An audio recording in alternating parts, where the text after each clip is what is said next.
each of you to this faculty lecture.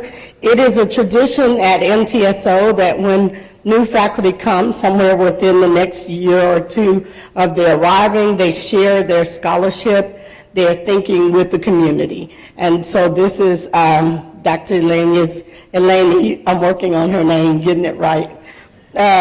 First lecture as faculty here. That's not actually true. She did a lecture last week, but it was for the public. And this is for us.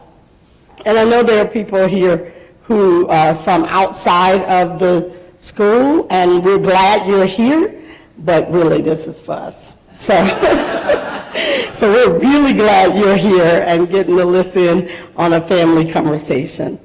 I want to introduce her. So I'm going to try not to embarrass her, but you know how those bios go where you read them and the person that you're discussing gets really nervous the more you read because then they feel like they have to live up to the bio. But I'm sorry, this is just your bio. Elaine Nogueira-Godsey is the Assistant Professor of Theology, Ecology, and Race here at MTSO. She brings a global perspective to her teaching and research. She's a native of Brazil, where she received her bachelor's degree in theology, and I just spent 10 minutes trying to pronounce this, so I'm not going to say it. She can tell you. Because I'll mess it up. I'll try it. Faculdade Theologica de Western do Brasil. Oh, I pulled it off. Yay.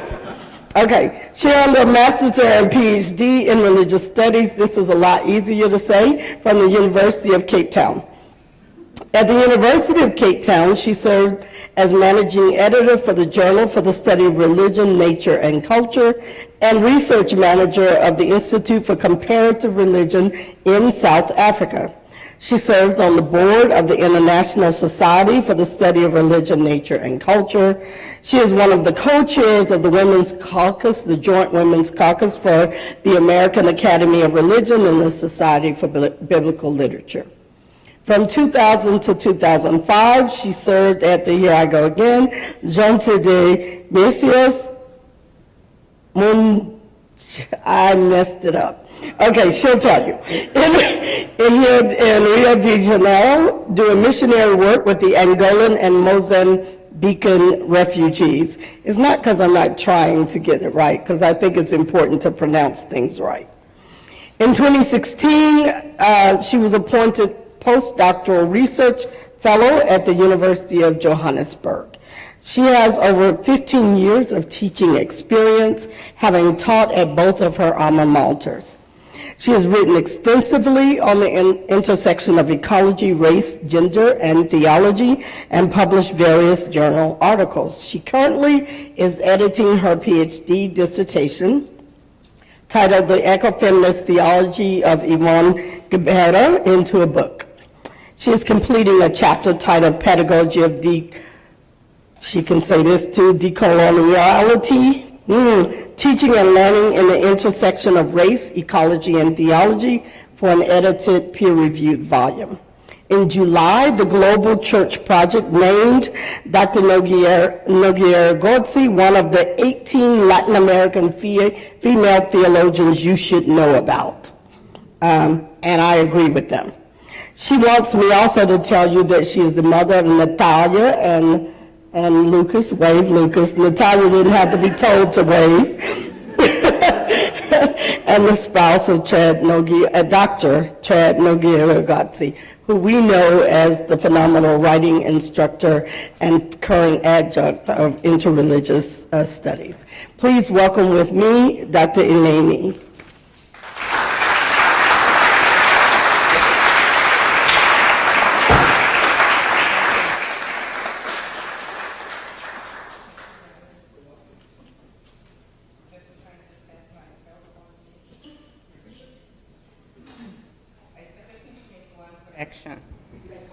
Just one. That is important because Shannon is recording. Yes. So I serve as editor of the Journal for the Study of Religion in South Africa. Currently, I'm assistant editor of the Journal for the Study of Religion, Nature, and Culture. Yes. Otherwise, the manager editor will pull my ears. Yes. Okay, Shannon, you can switch off this one. That's right. Yes. Thank you. Thank you. So I titled this lecture as Connecting Theology, Ecology, and Race, a Conversation on Environmental Justice. But truthfully, this is already interconnected. What I'm going to be doing is actually revealing the interconnection of these three terms through a conversation on environmental justice. I'm really thankful for the opportunity to be here. I'm thankful for all of you that came in this rainy day and so many people that I have got to know lately in this last 9 months and get to know and appreciate. So although I am aware that I'm doing most of the talking, I'm calling this a conversation because some of the points that I'll be raising, it is actually part of an ongoing research and is based on my own life experiences. So researching on and teaching on ecology and religion for the past years in South Africa has definitely given me much to think about how do we approach environmental justice. In the last 4 decades in the United States, we have witnessed the rise of the environmental movement, and with it the emerging of religious movements linked to ecology. 2 of them is called eco-justice and environmental justice movement. They have often been conflated as the same, but they are actually quite different. And for the context of this lecture, it's actually important to understand these differences. But just before I define these two, I want just to say that in 1962, ecologist Rachel Carson made a public knowledge the consequences of toxic waste in the reproductive organs of animals and humans. She made clear the connections between health and between the toxins with the pesticide called DDT. Rachel Carson made a public knowledge the scientific, environmental, and ecological study. But in 1962, a scientist called Elaine White Jr., he published this famous and infamous essay called The Historical Roots of Our Ecological Crisis. There we go. This essay sent theologians from over the world. They run for the money. They had to defend the allegations, the critique that Elaine White raised. And Elaine White, he charged the monotheist religions, especially Christianity, by being anthropocentric. And the anthropocentric charges were that it has generated in the among Christianity and has impacted society to relate it to the earth as if humankind was more special and above than the earth. The critique that Elaine White raised is not so far from actually the reality of how we have for many, many centuries understood the scriptures.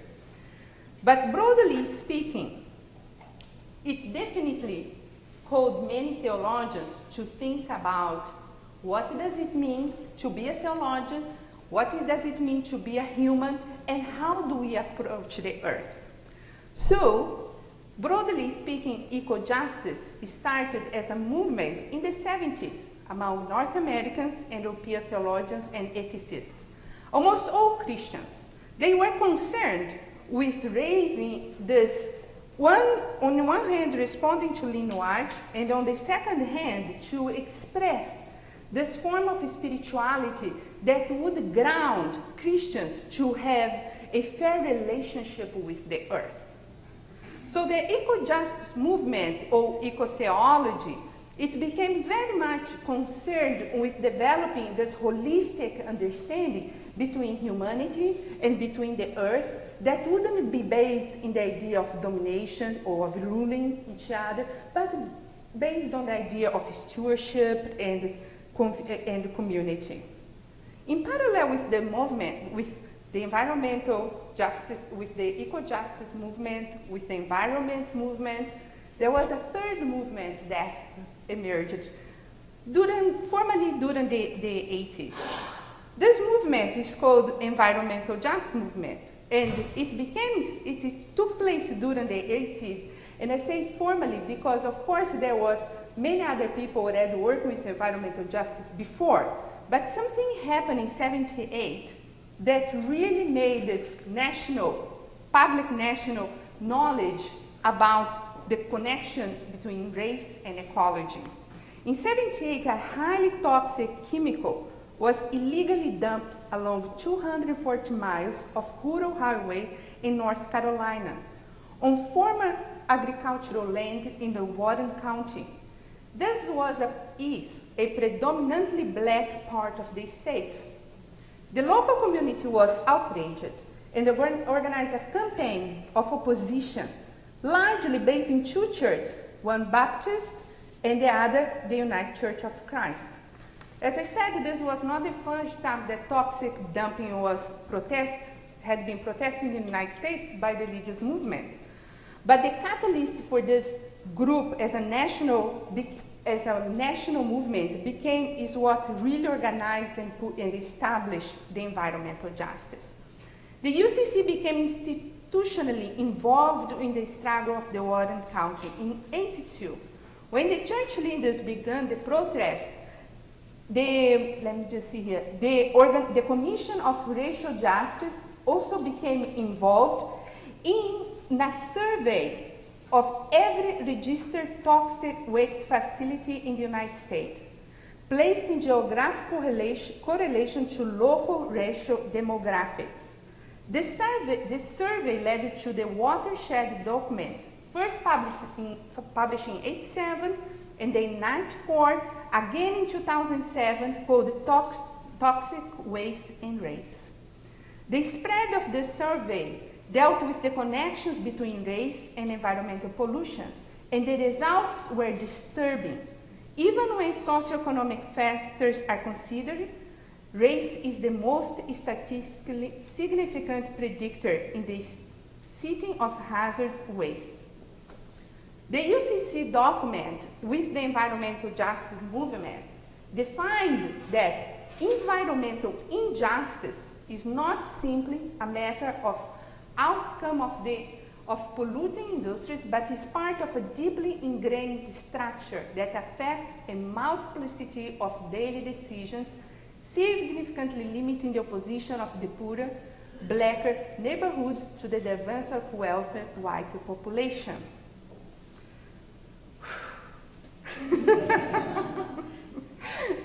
So now that I have established what is eco-justice, what is environmental justice, how did environmental justice started, Lynn White was covered as well. Okay, let me see. How many minutes did it take for that? Okay, so moving on. So that was very important to establish in the beginning. So now I can get to what I want. So I wrote my PhD dissertation about ecology. Oof, my glasses is fogging, but without them I can't read. It became problematic. So I wrote my PhD dissertation about ecology, gender, race, and theology. I used the life and work of the Brazilian ecofeminist liberation theologian, Ivone Gebara, as an example of the type of ecofeminist theology that I would like to advance. However, I approached her work through a post-colonial perspective. I did that because while I was writing about eco-justice, environmental justice, and ecology, I developed this deep conviction that humans, all of us, independent of our color, gender, religion, age, sexuality, independent where we were born, we need to cultivate a decolonizing mind. We need to cultivate a decolonizing mind because the systems that we have, not only forward forms of domination, but is also the base, the ground where we develop our cognitive knowledge. If we are born into a system that regards a race inferior than the other, or that regard a group different than the other, based on self-interest, based on economic interest. That's the way how we are born and grow and educate into thinking. So I started to approach all of these forms of knowledge because I thought if we really want to promote social change, that is actually what we need to be addressing. It is important to address ecology. It is extremely important to bring ecological knowledge inside a school. It's extremely important to invite scientists to teach us about ecology, because we can't know everything at the same time. We need those nerds, right?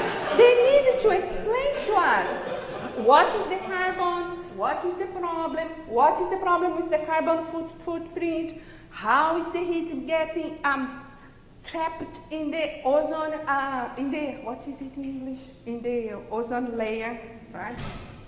How do we know those things? So we need that form of knowledge. However, when we bring scientists to talk inside a public space, inside a school like ours, there is a limit. There is as much where they can go. And this limit that I'm speaking to you, I could witness in a very small scale last week. Last week we had in our school the symposium on ecologically informed theological education. Did I get it? Ecologically informed theological education. And we invited a scientist called Elaine Thompson to come talk for us. So Elaine was here, one of the great scientists bringing environmental knowledge. And Elaine is standing here, and he's explaining to us about how the earth is warming. And he's explaining to us how the temperature, it is becoming very, it's getting to a point of no returning. And he's showing all the data and making very clear that this data is actually a matter of knowledge for decades. Then our friend sitting here, after he spoke, she got up and thanked him for the lecture. And then she shared that one person that she knows, after listening to Lonnie's lecture, how many years ago? She changed her ecological behavior and put a solar panel in her house. So Lonnie very innocently made the question that I feared he would make. He asked her if other people had also made that change and what was the impact of her actions. And her answer was, I don't know. I don't think there was other people doing the same change. So scientific education definitely compels people to change their behavior. It brings knowledge, but it only reaches as far. It goes only as far, and especially for those that are already inclined to make the change. And the reason that go only as far, in my opinion, and that's why I'm calling this a conversation, because I don't have data to prove this. In my opinion, it's because the main problem actually generating climate change or climate denial, it's the solutions that is being presented. The solutions being presented by the scientists and by the activists are very much in line with the solutions that once was presented by the civil rights movement. It's about land organization, redistribution of land, change of policies. It is about economical change.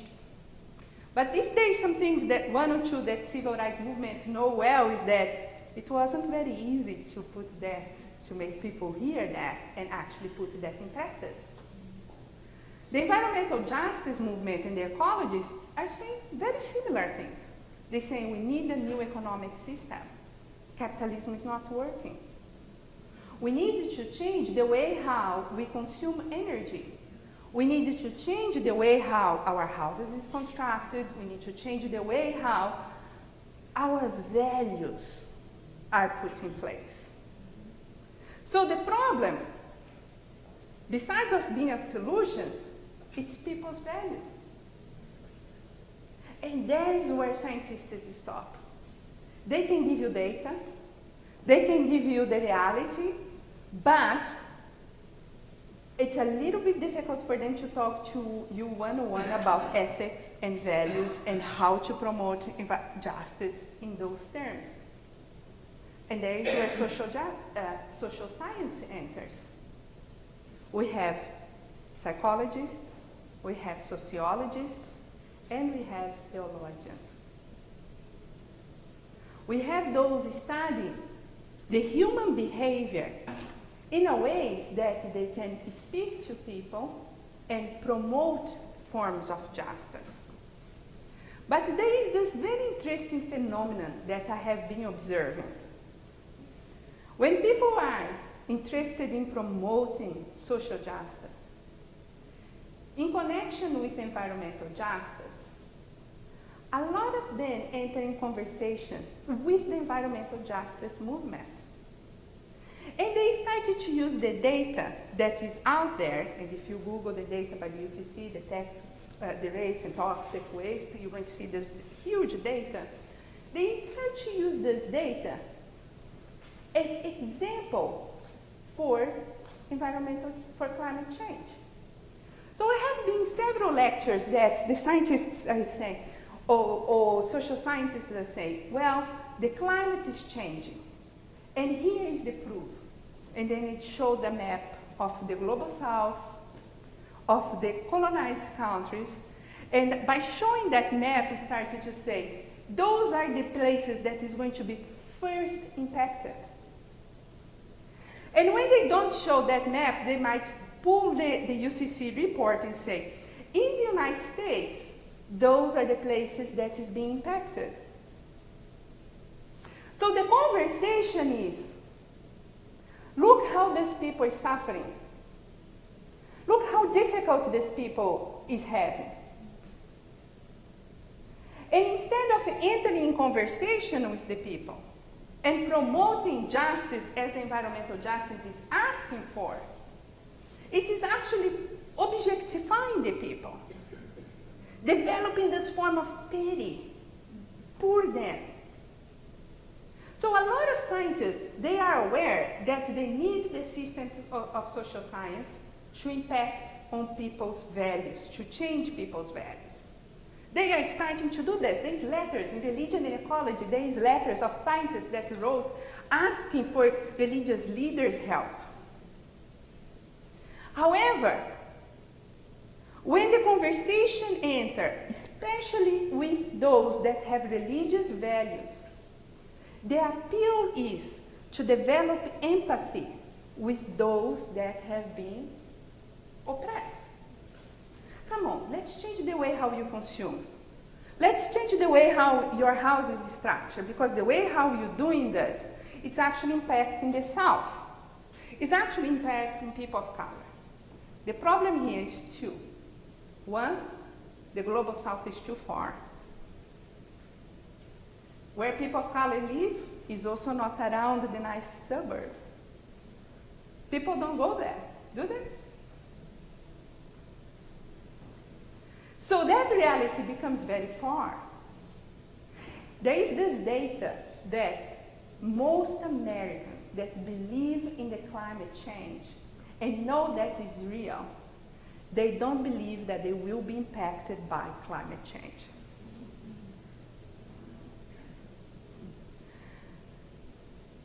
If you email me, I can send you the link. Okay? So, by thinking about the global South as this place so far is one of the consequences. The other one is that by not teaching people about what's happening right now locally in the United States, by not teaching them how your lifestyle, my lifestyle, the way how to support this lifestyle impact on other people's lives, we are not really addressing the problem. That's why we need the decolonial thinking. Because to be here today, to be able to pay for the electricity, to be able to have 2 cars, to be able to buy a clothes that is affordable, to be able to have a house with affordable furniture, to be able to have all of those things, it depends on other people's survival. Because our suburbs are clean, because the industries are placing people of color suburb. We are able to buy furniture that is up to date because somebody else is being badly paid. Because Walmart is keeping on people's insurance. I was so surprised when I went to Walmart the first time. I couldn't believe that a microwave was $15. I was like, what? Microwave? $15? How is this possible? Well, the employees are not very well paid. And this keeping of insurance, it's a reality. So that in the United States can keep with this consumerist culture.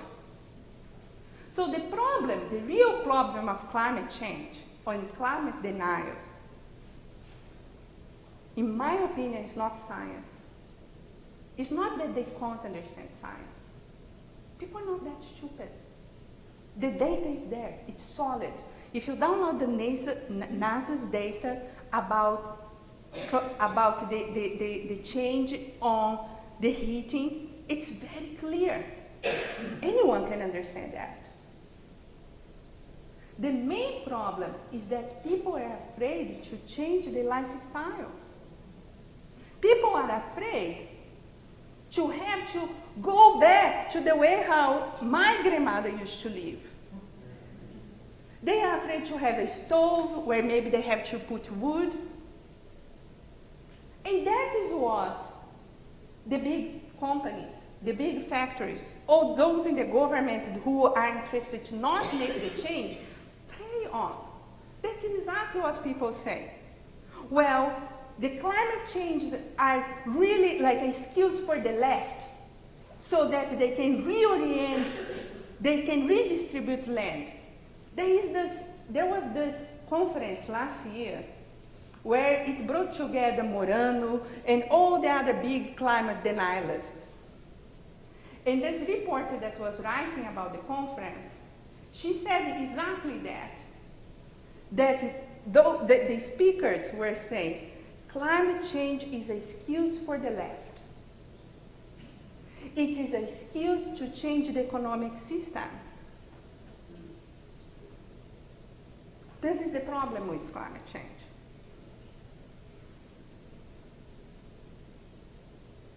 So where do we stand in there?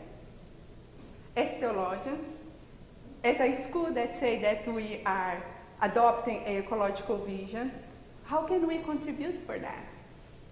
How can we contribute for assisting to change people's values, reorienting the already willingness to care, but in parallel, enter in conversation with the environmental justice movement, or those who are working with racial issues, without using them as object, but actually valuing those experiences. You know, another day I laughed so much, so I was watching the scientist talking up when I was preparing this lecture. And she's great, I really like her. She does this amazing work, she's evangelical, and she speaks with the people really in a language that it's so great, I have learned it a lot. But she made one mistake that almost fell from my chair laughing. She started to talk about the climate change, and she said, well, if we don't care about it, and the climate starts to change this much, the people that will suffer first, is true, is going to be the poor people, true. And then what is going to happen with the single mothers? True. In the south, where it's very hot, very true, they will not have air conditioner. And I was like, wow. This is the first time I have air conditioning in my house. Living here on campus of MTSO. I grew up in a place where it goes up to 45 degrees in the summer. What is 45 Celsius? Fahrenheit. That's where I grew up. We know how to deal with climate, with that. There's something or two that we can learn from that people. They've been adjusting since the colonization. Things has been changing. There is one or two things that we can learn from the religions of the African diaspora. They were brought from another continent to this continent. They had to learn about the food here. They had to learn about the herbs here. They had to learn about how to survive here. They have skills. And that skills, I bet, will come handy when the climate picks up. I bet this will come very handy. But yet, we use all this knowledge that is provided by those communities as example to make people feel sorry. As example to develop empathy. So develop the empathy. Let me work with your Christian values so that you develop this empathy and then you become on board with ecological and climate change. Very important. Christians have those values, very important. But it does not liberate the oppressed. It doesn't end with racism. It doesn't end with the ways how people relate to each other. Because throughout the Western history, throughout Western philosophy, we can see that in history, in philosophy, in theology, in economics, we can see this dualistic system. And the problem with this dualistic system is not that there is a black and white. It's not that there is a dark and light, or that there is people that are homosexual or they're heterosexual. The problem is not those binaries. The problem is when we put one binary as more important than the other, or that binary becomes the normativity in which people have to strive to become so. The problem is when we tell the other group that they are inferior, so that they can keep doing cheap labor, so that this group can have a comfort, so that this group can survive on the expenses of this group. This is a colonial mindset. Colonialism, as it existed, there is no more. There is no formal colonies, but yet, the United States survived on the expenses of the global South. And the people that live in the affluent suburbs survive on the expense of people of color. What's up with that? How can we don't see this? And how can we be okay with that? How can people be okay with understanding our economic system and understanding that one lives on the costs of the other and still say no for climate change? That's not the reality. I don't think they really understand that. So I think that one of our jobs in this school, thinking about the MTSO, sometimes people say, why did you come to this place? Well, first I needed a job. So two, it was time to go.